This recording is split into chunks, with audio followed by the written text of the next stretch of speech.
shoot. Yeah, Yeah. it's both okay. I don't want to shoot anybody. I saw what happened when somebody shoots other in the movie. It's been an 8-year-old delay, and I would like to congratulate you on Paris Pieds. Okay. Yes. It was a pleasant comedy that at the same time reminded me of Jacques Tati, not Yes. only in terms of comedy, but also in his message against progress, capitalist progress. Uh-huh. I would like to start, why such a big gap between Paris and Les Toits Filantes? Just finances, really, because we could have done it a couple of years earlier, but COVID. there was the COVID that slowed everything down, and it took the finances, just took a long time. We weren't expecting such a big gap, but we continued to work on it as we were searching. I don't know if it benefited the film or not, but we continued to work. We like also one weekend to meet the audiences. Now we are in Canada, just in a festival, and it takes us like usually 1 year to go in different countries to see how the people are and how they receive what we do. Paris Pieds Nus traveled a lot, so we were on the road for a couple of years after making it, and that slowed us down. It did. It was a wonderful surprise. It was so much warm-hearted. Filante, there was the addition of noir elements, such as ambiguities and duplicities. And it's also impossible not to notice an influence from the Finnish director Aki Kaurismäki work. Of course. Yes, Even in a kind of a de-dramatization, a picturesque mise-en-scène of serious themes, such as the Belgian terrorist crisis of the 80s. Yes. And I've read the script has been written in the 80s. Yes. But what it's like to stage it today, nowadays, in a world that is characterized by so many wars. Yes. Yeah. Well, that's exactly the reason. In the 80s, the story was a story of somebody who'd done something wrong and was looking for a double to replace him, but it wasn't an activist.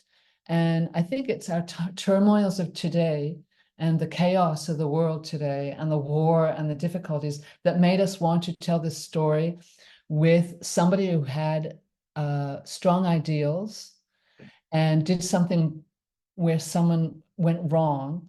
And so his ideals were sort of he had to put his ideal compromised by this.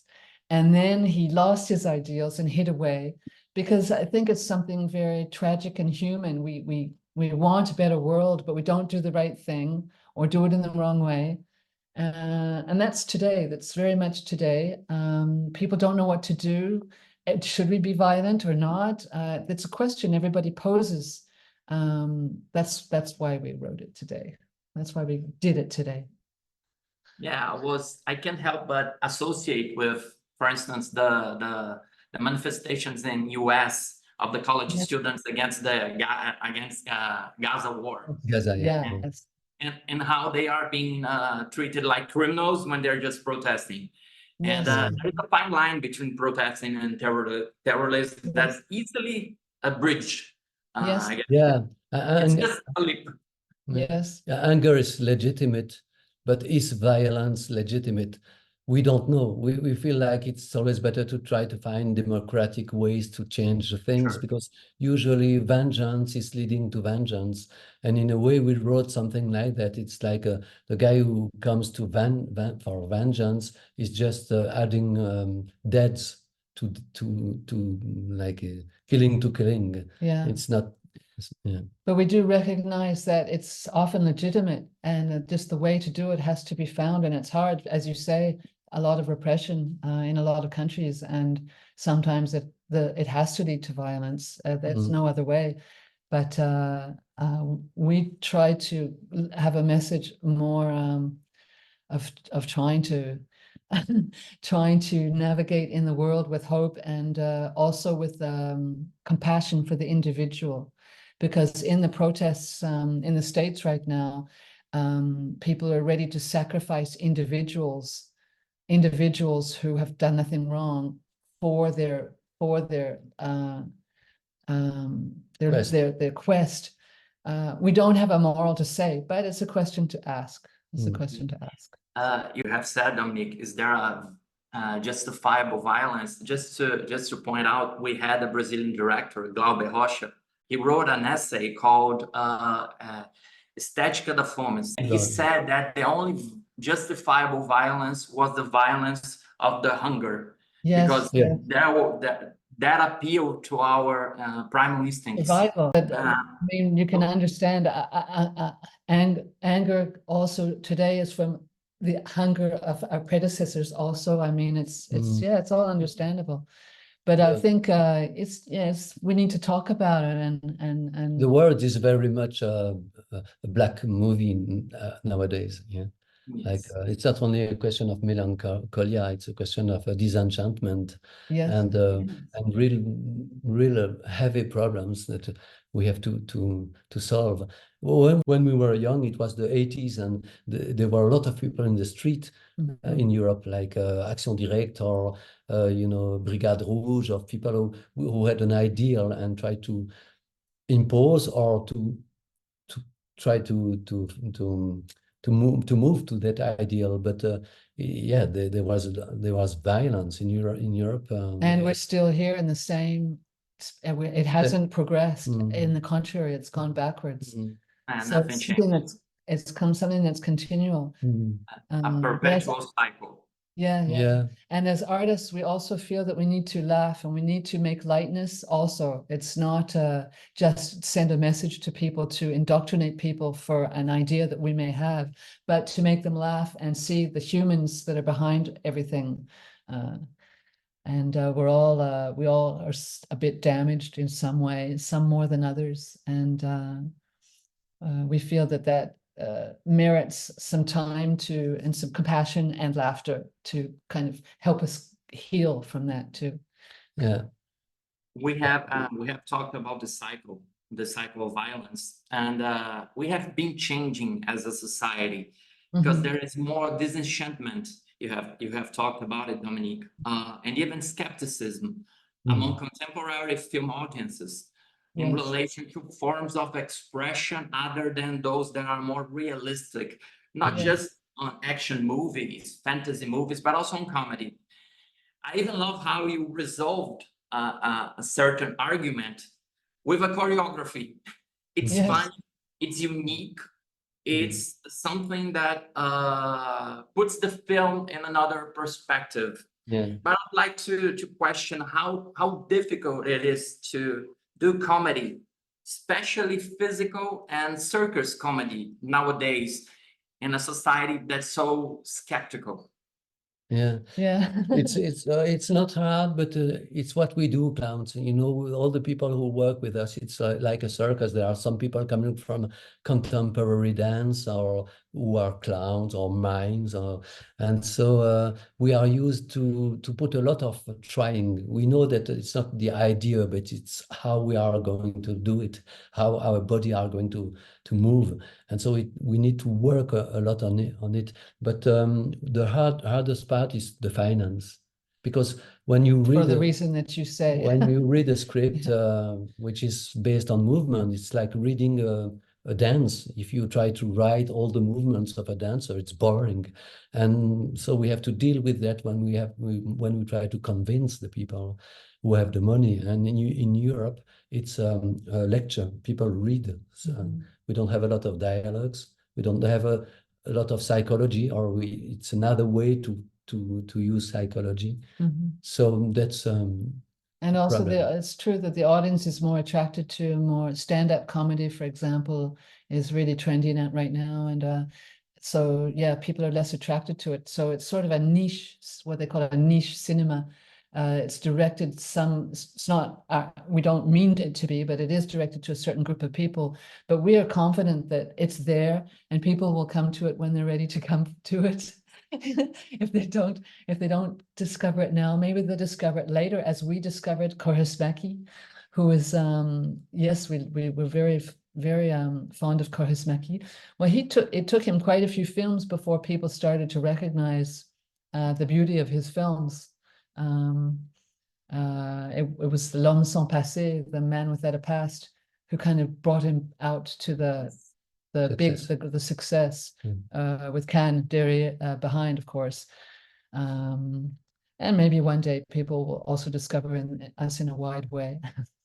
Yeah, because I was discussing in another film actually about the realism, our desire, and we kind of missed the point of art itself, which is the individuality of expression. And you too have a particular and unique way to express yourselves. As I stressed earlier, I saw Tati, I saw Charismatic, but I also saw something that's so about you too.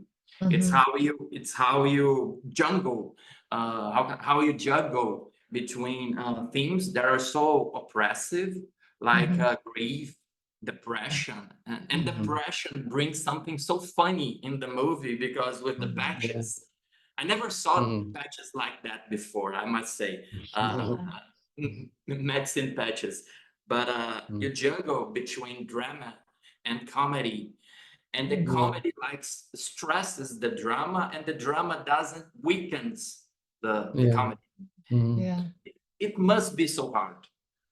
We I need presume that, it must be so hard to do we that. need that transposition, and Yeah. it's I think that the good laughter is doing that. It's why we laugh. It's we don't want to minimize drama or problems. We just want to put him in a way See that we that with can look at certain them. glasses. Yeah, we put on our glasses to look at it a little differently. But it's a healing problem, a healing process to laugh, But because in a non-intellectual way, when we laugh, our bodies say, yes, I recognize myself in that stupid thing that you do, and I like that.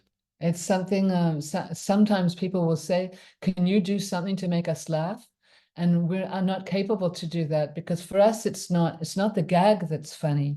It's the situation and the desperate situation sometimes we find ourselves in, and the fact that we've done the wrong thing, or that we've fallen, or humiliated, or sad, or something. That's where you can draw the humor from, because you can only laugh sometimes. You can only laugh to get yourself out of the situation. Yeah. It's also leading or cry, or both. Yeah. It's also leading to a kind of physical word and poetic word, because when we thought about that person who has a problem, a cybernetic arm, we went into internet, and we saw very interesting things, real fake arm linked to the brain, and it was and we tried to improvise that with our clowns, but it was not leading to anything, because computer is not funny, it's not an object, you see. And so we changed everything, and we had a neurologist who was using a chainsaw, and it was immediately more fun. Yeah. And usually in most of our films, there's some sort of handicap somewhere, deafness, or in another, I lose my leg.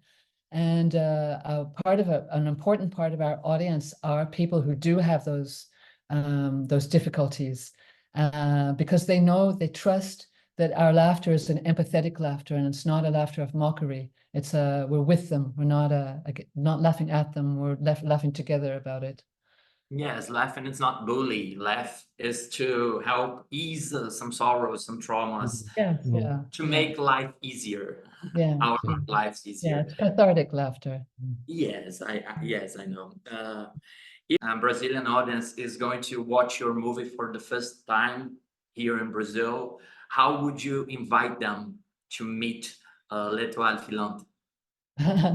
Well, I would like to be there to say them personally. we toured in Brazil, our theater show, and we did 15 towns in Brazil, and each time I was starting the show by saying Boa Noite, and everybody was answering Boa Noite all together, and it was unique, because we never had that in all the countries. No country does that. No. In no country will the audience say to you, a boa noite, or a good evening, hello, when you say hello to them.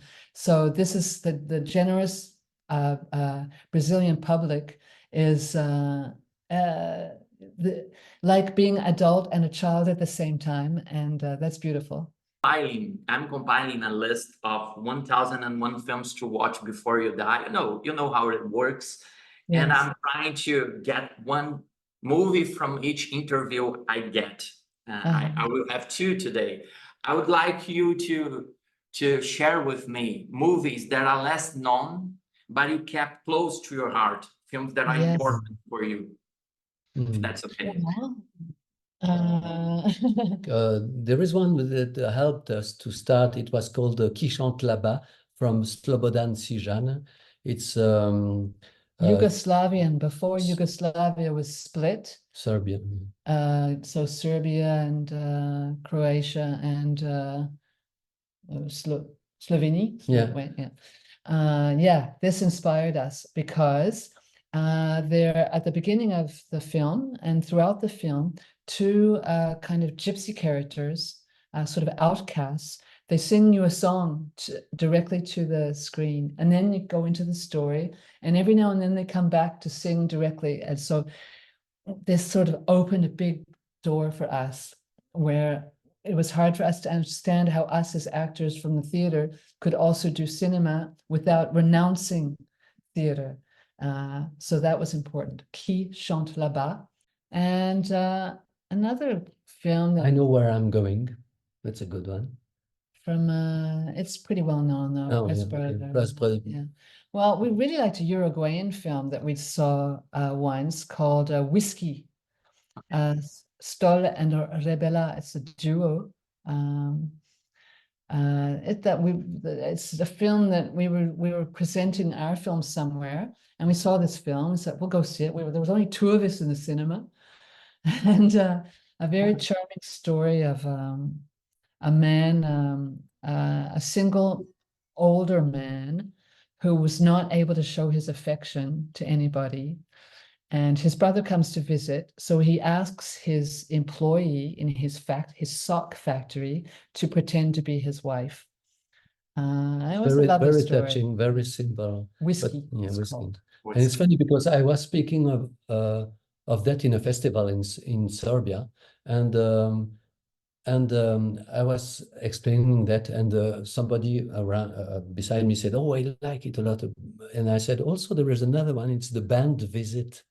I just saw it." Perhaps you know that film. It's an Egyptian, so Muslim band orchestra who comes to Israel, and they get lost in Israel, and they kind of it's funny. It's very quite light. They don't like each other, but they find a way to get along with certain people. Very human, very touching. And I was speaking to the director of that film. I said him, "That's one of my favorite," and he said, "Oh, thank you, I did it." Yeah. So that's three. Whiskey, Qui chante là-bas, and The Band's Visit. I love it. Thank you very much